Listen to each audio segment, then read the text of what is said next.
যে খেলা ভগবান 3 যুগে খেলেন না সেই খেলা আজকে গলিতে খেলছে।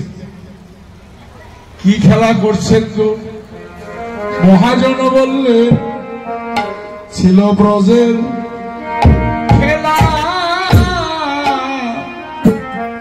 লুকোচুরি,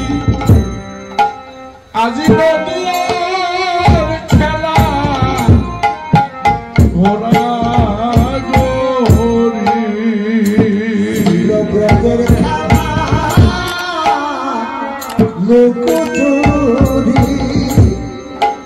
নদিয়ার খেলা ঘোড়া গরি। ছিল ব্রজের খেলা লুকোচুরি, নদিয়ার খেলা ঘোড়া গরি। ব্রজের খেলা লুকোচুরি, নদিয়ার খেলা ঘোড়া গরি। বলি ঘোড়ায় আমার গরি দিল, ঘোড়ায় আমার গরি দিল, আজি ঘোড়ায় আমার গরি দিল, ঘোড়ায় আমার গরি দিল। সবাইকে ঘোড়া গরি শিখাবার লাগি ঘোড়ায় আমার গরি দিল, ঘোড়া গরি শিখাবার লাগি ঘোড়া আমার গরি দিল। হরি বল হরি বল। দেখুন মায়েরা বাবারা,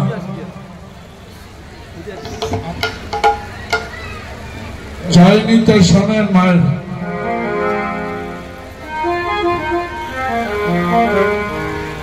ঘোড়া ঘড়ি দিল। দেখুন যেখানে অষ্টকালীন হয়, যেখানে অষ্টকালীন লীলা কীর্তন হয়, সেখানে আলাদা কোনো পালা হয় না। একই পালা বারবার আমাদের গাইতে হয়, কিন্তু বারবার আপনারা ওই একই পালা শুনতে আসেন। একবার শোনা নয়, সারা জীবনে যে কতবার শুনেছেন হয়তো হিসাব রাখেন না। এরপরেও দল বেঁধে শুনতে আসেন কেন? কারণটা হলো কি জানেন? ধরেন আমার পূর্বপুরুষ খুব ধনী মানুষ ছিল, আমার ঠাকুর দাদার বাবা ধনী ছিল, আস্তে আস্তে ভাগ হইতে হইতে আমরা গরিব হয়ে গেছি। কিন্তু ওই ধনী যখন ছিল তখন ঠাকুর ঘরে একটা ঠাকুর সেবা দেওয়ার জন্য সোনার বাটি ছিল।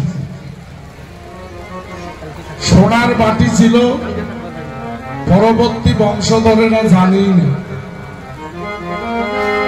ওই বাটিতে পূজা দেয়, কিন্তু জানে না ওটা কিসের বাটি, অনেক পুরানো। কিন্তু ওই বাটিটা যেদিন ভালো করে ঘষলো,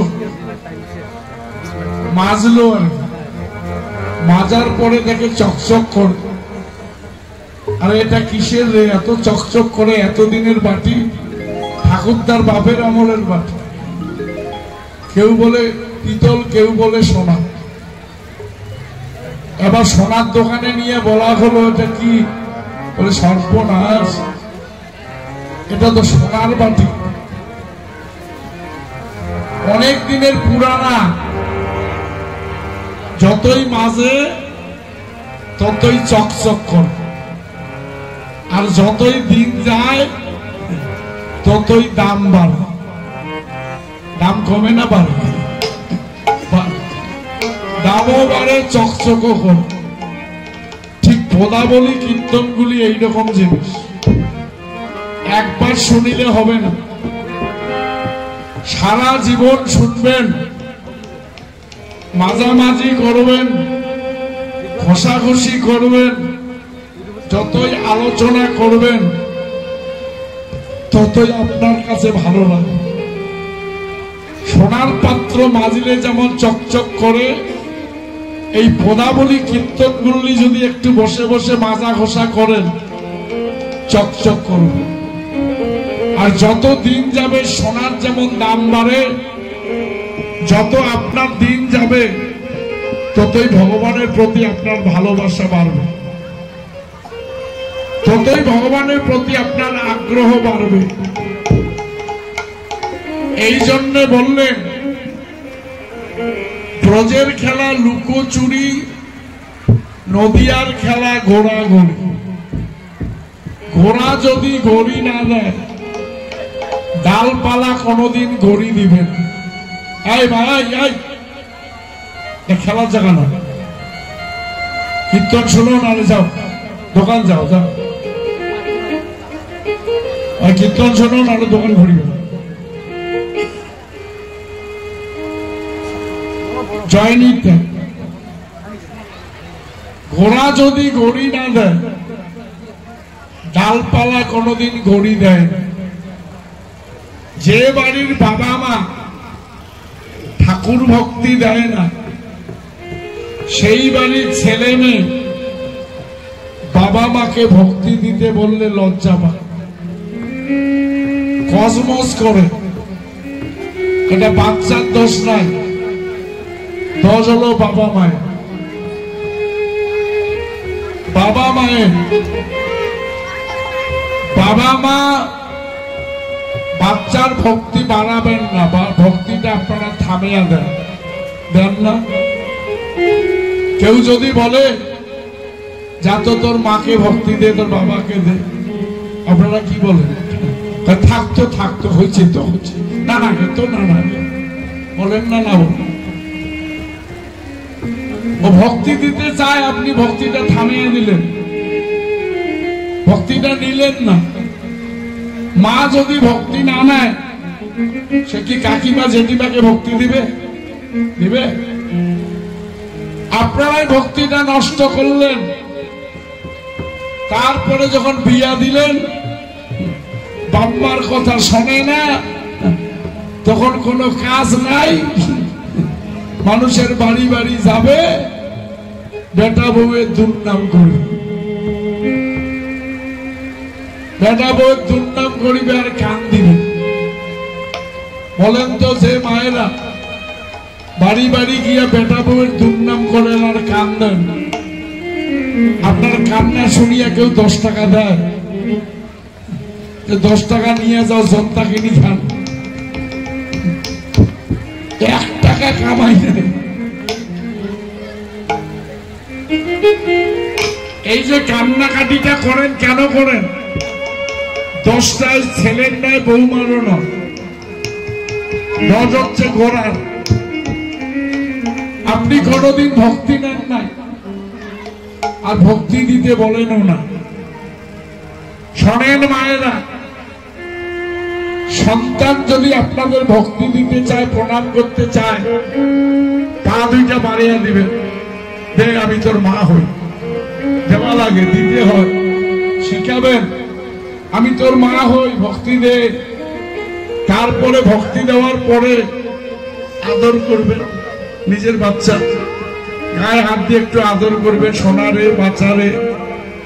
তারপরে বলবেন, আমাকে তো ভক্তি দিলি, তো জেঠিমা আছে না, ওটা ভক্তি দিয়া, তোর বড় পিসিকে একটা ভক্তি দিয়া, ভক্তিটা বাড়বে না কমবে? আর প্রথমেই যদি বলি থাক থাক, হয়েছে হয়েছে, লাগবে না লাগবে না, ভক্তি বাড়বে? ঘোড়া যদি গড়ি না দেয়, ডালপালা গড়ি দেয় না। যে বাড়ির বাবা মা ঠাকুর পূজা করে না, সেই বাড়ির ছেলে মেয়ে বাবা মাকে মানে না, বাবা মাকে সম্মান দেয় না।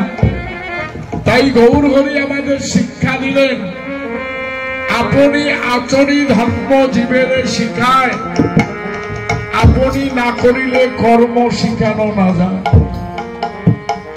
আপনি আচরি ধর্ম জীবের শিখায়, এই তো সিদ্ধান্ত গীতা ভাগবতে গায়। দেখুন,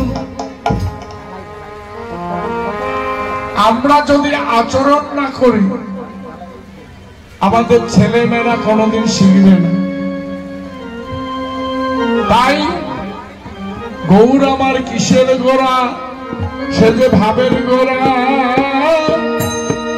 ভক্তির গোড়া, সে যে ভাবের গোড়া, ভক্তির গোড়া, সে যে ভাবের গোড়া, ভক্তির গোড়া, ভাবের গোড়া, ভক্তির গোড়া। সবাই ধরো ধরো গোড়ার ধরো গোড়া, ভাবের গোড়া, ভক্তির গোড়া। সবাই ধরো ধরো গোড়া, ধরো গোড়া, সে যে ভাবের গোড়া, ভক্তির গোড়া। ধরো ধরো গোড়ার ধরো গোড়া, ভাবের গোড়া, ভক্তির গোড়া। ধরো ধরো গোড়া, ধরো গোড়া, ওরে গোড়া ধরিলে মিলবে গোড়া, ধরো গোড়া, ধরো গোড়া, গোড়া ধরিলে মিলবে